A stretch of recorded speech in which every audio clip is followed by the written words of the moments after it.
Okay. Yeah. 3, 2, 1. Cinemas, magical buildings that allow us to immerse ourselves into countless curious worlds, to explore lives that we might not ever get an opportunity to experience for ourselves, or to help us understand our own lives just that little bit more. But for so many of us, the cinema is more than just a building. It's a place that molds us, inspires us, and sometimes even changes us when we least expect. And we've missed them a lot. But now the cinema is back. So come with me now as I, Perry J. O'Halloran, take you inside some of this country's greatest independent cinemas to explore their stories, their secrets, and more than just a few of our favourite things. Because if you think that you've missed the cinema, just wait till you see how much the cinema has missed you.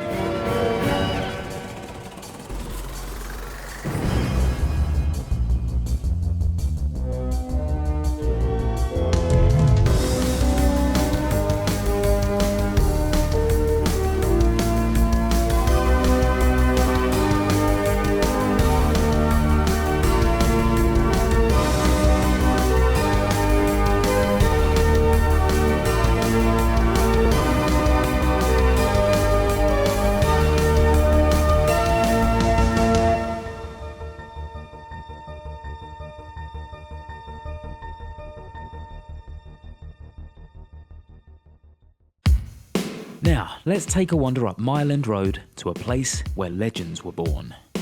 So tell me about the name Genesis. How did that come about?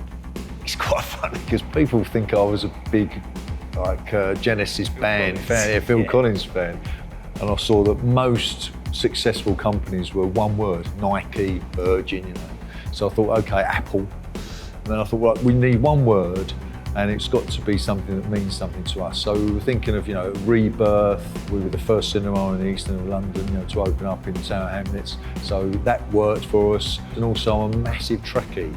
I love Star Trek, and there's the Genesis project in the Wrath of Khan, which is, they fire it into a planet and it terraforms a planet. So for me, that was it. That was the big tick. Yeah, Genesis. It's got to be Genesis. And now, of course, we're in a whole new world of cinema, going forward into the bright new future. It's the name that keeps on giving. Mate of mine, Paul Burns, is a film set designer. Perfect. And he said to me, okay, let me do some drawings. So I did some drawings. They were brilliant. So I said, if you can make it look anything like that, I'm going for it. So they brought in a load of film set guys, they just knocked it out. And it looks exactly the same as the pictures. It's incredible. So that's what we did. But when we started pulling the carpet out, it was all covered in this black, horrible glue. Then I saw a little bit of red poking through. So we picked it off and we got these guys to polish the floor. And this is the original 1936 terrazzo floor. This is it, and it's so lovely. And we didn't want it really, really polished. We just like this kind of level it's at the moment. But the machine they do it with is incredible. It takes off microns at a time. And there we are. So we've got this great 1936 Art Deco floor. The Genesis is solid floor-to-ceiling craftsmanship. Genuinely, look. This light here, we knocked it up ourselves, but we've done it like builders. So we've done it with steel and wood. So it's really heavy. When we put it up, it nearly pulled the ceiling down. So we had to get riggers in to reinforce all the ceiling. Otherwise it would fall into. So it cost me just as much as getting an artist to do it, but it's another story. So it kind of works for us as well. And it's got a lot of classic features as well. You've got the nice plinths up here that really look like they could have been here 100 years ago. Yeah, and they are. They're all original 1936. All of that. I mean, most of this stuff is original 1936. Anything we couldn't preserve, we just covered up so it's still there. Right. It's got to feel nice. It's not just all about pound notes. So it works, works really well. And the foundations are strong, but there are also a lot of family memories in the walls of the Genesis. This really reminds me of my dad, because when I first watched Field of Dreams, we all watched it in my buddy Rob's house, and all the guys were crying. We were all sobbing because of the father-son relationship in that film. I'm getting choked up now. Jackie, who was the girlfriend, she was like, look at me, she goes, what's wrong with you guys? We were sobbing, she didn't get it at all. So this is actually my handwriting. This was just a grey wall before, but we wanted to make like a King's Speech wall, when he's teaching the King how to speak. And there's that beautiful wall behind in that basement. So we kind of made our own King's Speech wall, and then this is my handwriting in neon of a quote that's really personal to me, because my dad is in the fabric of this building, literally. As a die-hard film fan, Tyrone's also put a lot of thought into your visit. Rather than try and just take as much money as I can as quickly as possible, I'd rather you stay there 4 hours, 6 hours, and spend the money with a smile on your face and actually have something, there's nothing worse than spending your money and when you get home you think, I shouldn't have spent that. I didn't get value for money. Whereas here, I think if you get home, you feel fulfilled in whatever way that may be, and you've spent your money in a good way, because we all work hard for our money, and people are choosing to spend money they don't have to spend on us. That's fantastic for me. As a former roofer, Tyrone's never been afraid to get his hands dirty. You just ripped the seats out of this screen. Yeah. You had kind of like a standard cinema screen setup and you just tore the seats out. How did that come about? I just thought it was going to be a good idea. And then when I get an idea, I think about it for a while, but then once I've made my mind up, I just want to do it as quickly as possible. So now when they see you walking around the building with a hammer, they get excited rather than what's he up to now? Yeah, exactly. It means something good's coming. It was originally a one-screen, 1,500-seat cinema. There's now 4 screens underneath, so that's above us here. Okay. 5 screens or above in London, you get first-run films, and that was the criteria at the time. So we're actually standing beneath screen 1. That's right. Right now. Yeah. Okay. Stay tuned for the big reveal. But before we get to that, I'd love to see where the magic happens. Let's go. Let's do it. There's a beating heart at the centre of every cinema, and as you'd expect, this one at the Genesis doesn't disappoint. The projection room. Most cinemas now are designed around one projection room and all the screens come off of them, but where this is an existing building and we've made it 5 screens, we've had to put 3 projection rooms in, so we make it work, So what do we have over here? I see, is this a 35mm projector? Yeah, so that's the original Cinemecanica 35mm projector. Pretty much the standard projectors have been for like 100 years. Film, glorious film. This is the 35mm film, which is taken from here, over the rollers, through the projector and into screen 3 over there. And then we've got a digital projector here as well, which is all served from here and then served from the main stand over there as well. So you've got your sound rack, projectors, cake stand. So yeah, a 90-minute film will be about here, 2 hours will be here, 3 hours will be here, and anything longer is kind of getting to the edge there. And then the film is pulled out from the centre, over the rollers, into the projector, comes back along the rollers, and then goes back into the centre here. So then it's effectively rewound as it goes. So am I right in thinking that just a single film, one film, Velvet Goldmine for example, would arrive on, 6 different reels? Yeah, that's it. And then they're pieced together to make one total reel? So we would wind it all up and then it's taped together, stuck together with a tape, rolled up and then until it's the big thing, then literally physically picked up and put onto here, which is always tricky. I came in once and it was everywhere. We'd had a problem and I walked in, the projectionist is in here and he's just pulling all the tape out, trying to rewind it back on the thing. And he's cutting meters out of the film. I said, what are you doing? He said, they won't notice at all. It's 24 frames a second. Yeah. So you can cut a meter out and you don't even notice it. I mean, obviously the director would notice it, but so we just put it all back together and got the film back on shot. But when I walked in, I was like, oh my God, this is a disaster. But the projectionist like wound it all back up, put it on there and put it over. I mean, now it comes in a little, I think we've got probably one here. This is how a film now arrives. So this is it's similar to a computer hard drive. Yeah. And this is how a digital film for the digital projector will arrive at the cinema. Which isn't as sexy at all. I don't know about that. But it is it's very futuristic. And then once it goes in the machine, it's ingested. It comes up to about 2 terabytes of data sometimes. You've got a lot of information on it. You've got all the different versions, different languages, different subtitles, that kind of thing. So in the age of high bandwidth streaming, is it likely to move off of hard drives? We are getting more and more coming straight down the pipe now, so there is more and more doing that. There's still problems sometimes with that, because if you get a bad download, it only has to be one bad byte and then the whole thing's corrupted and you have to start again. So there's always this backup, the hard copy backup. And they're still temperamental. Yeah, exactly, there you go.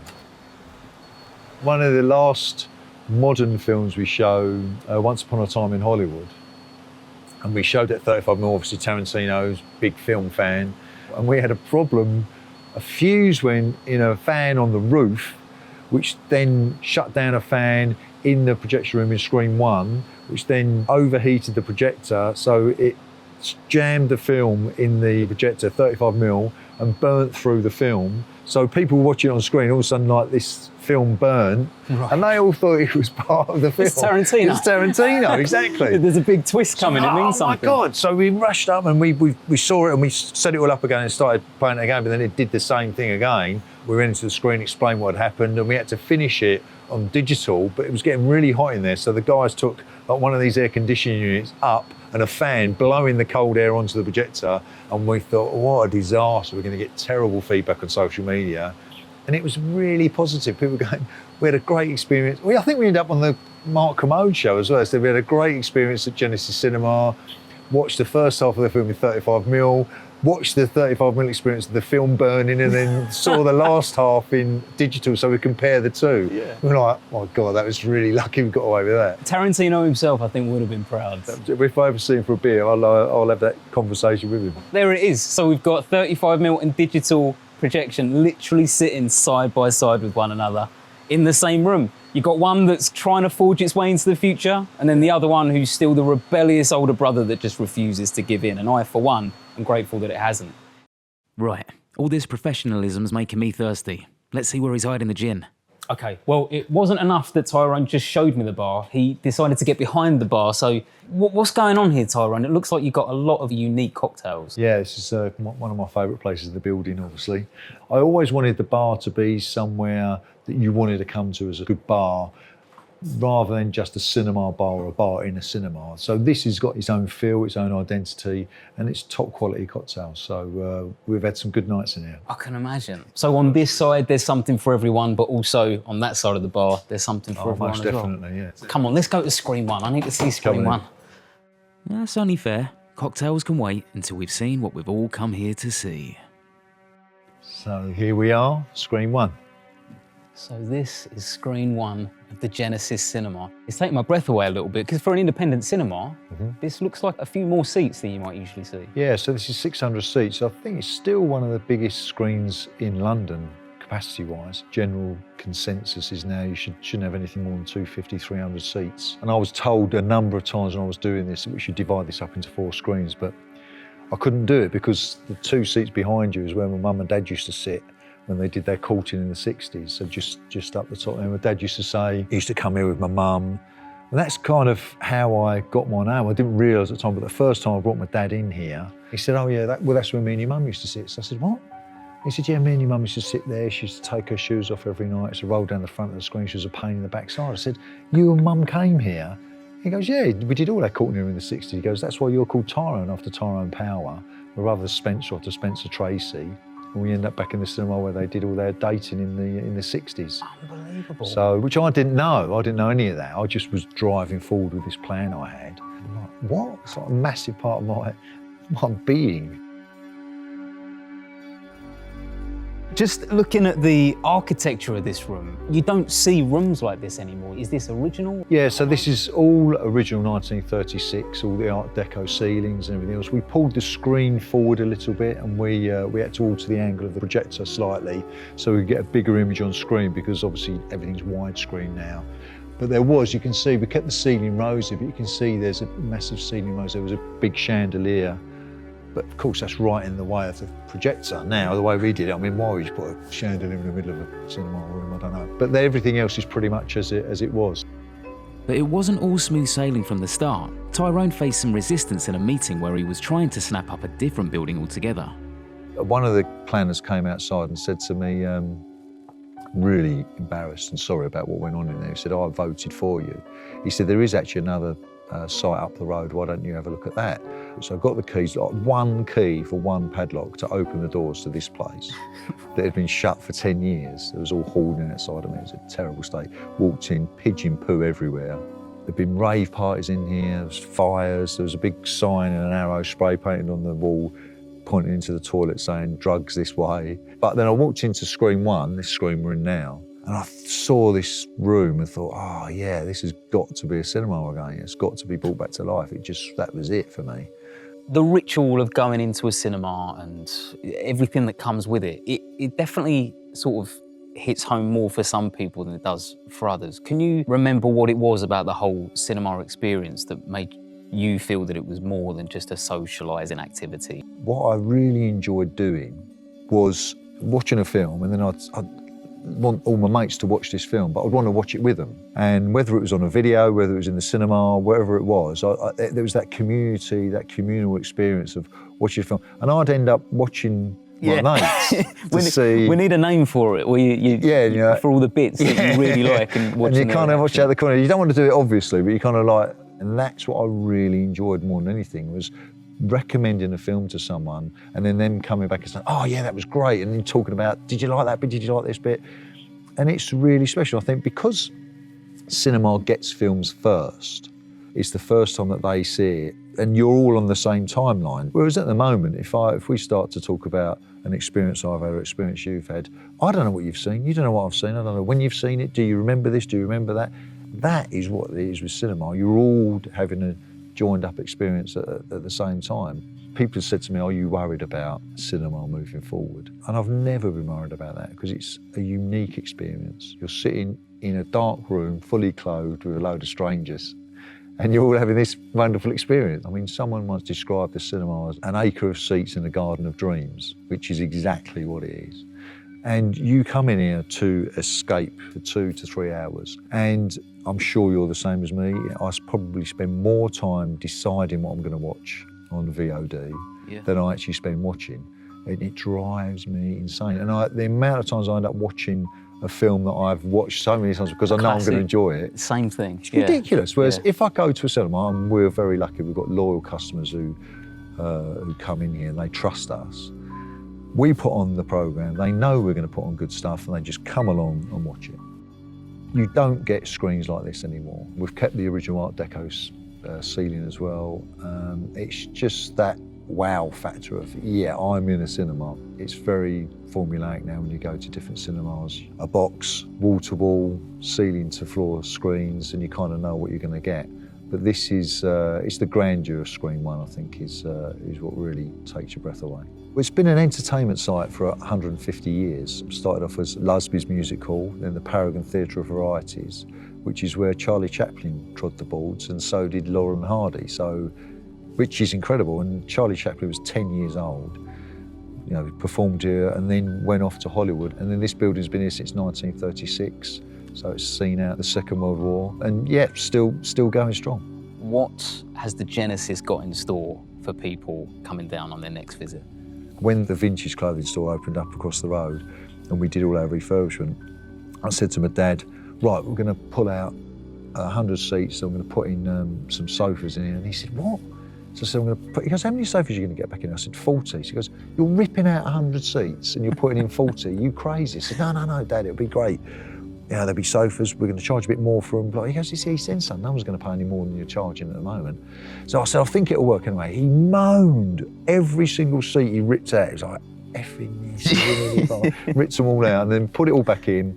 Studio 5's fantastic, did brilliantly, private bar, all the rest of it, did really, really well. And I said to my dad, it's doing well, you should come with Mum and watch a film. He goes, no, son, because he was deaf, my dad. He said, no, I'm deaf, I can't watch a film, it drives me mad, Bob. I said, no, I've got the perfect film for you. And it was The Artist, silent movie. Brilliant. Which who thought that was going to work? Yeah. So he came in, he had no excuse, he came in with my mum, they treated him like the king and queen, obviously, when they walked in, got a bottle of wine, all the rest of it. And then my dad never said he was proud of you, blah, blah, blah, although you knew he was. And he came out of there and he said to me, it's probably one of the best nights I've ever had, son. Oh, wow. And that was brilliant, because he'd helped me do everything right the way through, So that was great for me, and that was a silent movie. We all love the business. There's some weird characters in independent cinemas. I'm probably one of them as well, but there are some crazy characters, but they all love cinema. We are paying more for our products than the big boys, because obviously we're all working independently, and we don't have the buying power. So it does cost us more money to get the films, but we still do it, we still love it. So when you see our popcorn and our Coke is a little bit more expensive than Tesco's, it's not because we want to rip you off, it's because we just want to keep being able to show you the films that you love. So yeah, support your local cinema. The amount of love and care that's gone into preserving what was already here, as well as instilling your own warmth and values and family backstory as well. The story of the Genesis just continues to go on. Yeah, that's right. I mean, it's genuinely a family business, more than any other family business I know of. So, literally, we are in the fabric of the building. Well, Tyrone, I really appreciate the time that you spent with me here today. I've had the time of my life. It's a building that I've been anxious to get inside and really explore around for a long time, so I'm glad I got to do it legally. Come and show me some of those cocktails, because I think they might be spoiling pretty soon. Get yourself along to the Genesis in Hackney.